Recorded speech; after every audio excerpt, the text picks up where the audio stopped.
Cláudio, me fala uma coisa. O que você está achando desse empate do Supremo?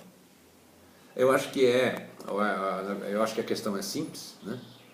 Apesar daquele bacharelismo, né, que caracteriza, né, o discurso dos advogados e dos ministros, a questão é muito simples.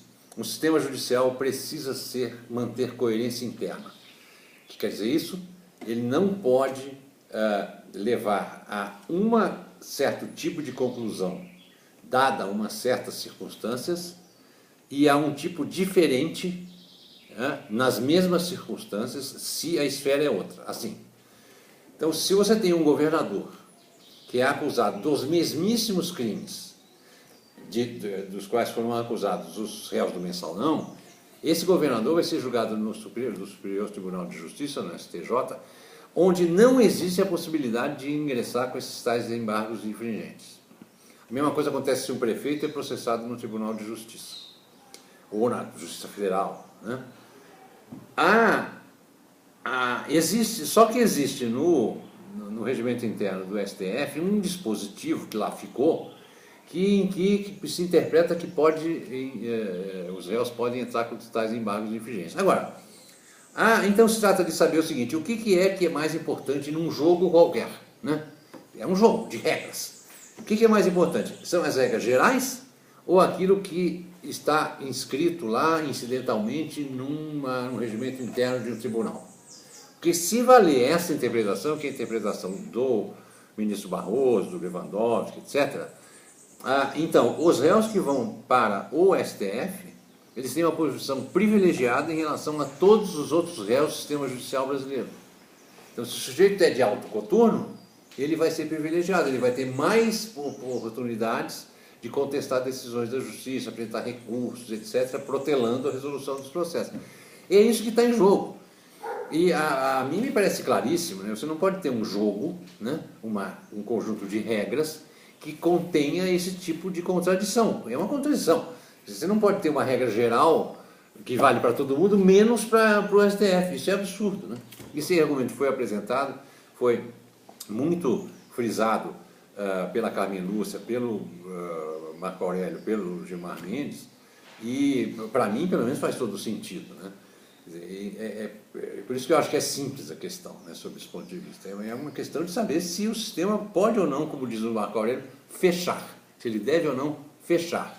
Olha, uma boa parte dos ministros argumenta que o tribunal tem que ficar completamente imune ao que brota da rua, opinião pública, essa coisa toda, o que é verdade mesmo, se considerado o contexto dos autos de um processo.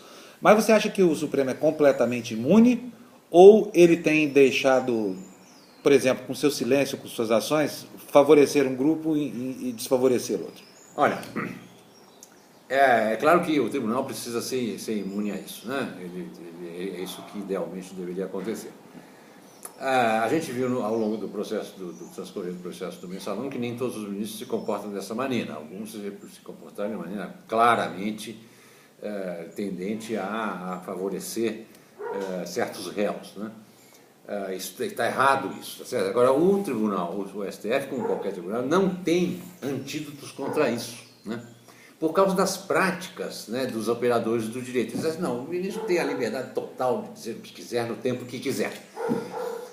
Então aquilo vai se arrastando, o sujeito usa o tempo para esperar o ministro se aposentar, porque acha que aquele ministro vai votar contra o voto dele, esse tipo de coisa, né? Não existem mecanismos administrativos de conter isso, né? Por exemplo, o senhor tem 15 minutos para falar, né? E as discussões que acontecem no âmbito do STF não são discussões, não é um debate. No debate eu ponho o meu ponto de vista, você põe o seu, aí você responde ao meu, eu respondo ao seu e a gente chega lá. Não tem isso, cada um fala lá o seu discurso. Não há um diálogo, não é um diálogo. O que também é ruim, é disfuncional, porque embora haja toda essa conversa de que se trata que num órgão colegiado a opinião é formada pelo conjunto das opiniões, né, pelo embate das opiniões dos participantes, não é isso que acontece. Você tem opiniões que são isoladas e que são ali, são contadas na hora do voto, né? Não há diálogo nenhum, né? Agora, quanto à tendência de o STF agir politicamente na sua, digamos, nesse linguajar, né, na sua função jurisdicional, né, ele não faz isso assim, né? Agora, ele corre o risco, né, de passar a impressão que age partidariamente. Como? Por omissão.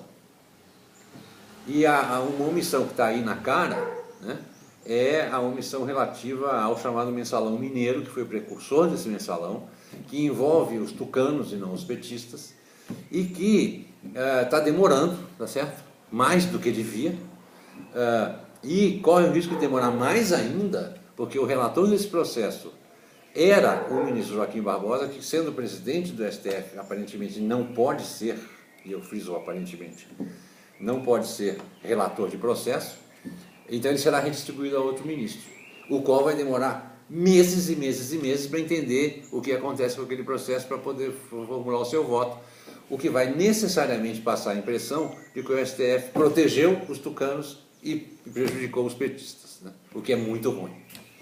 Tá ótimo. Muito obrigado, Cláudio, pela entrevista.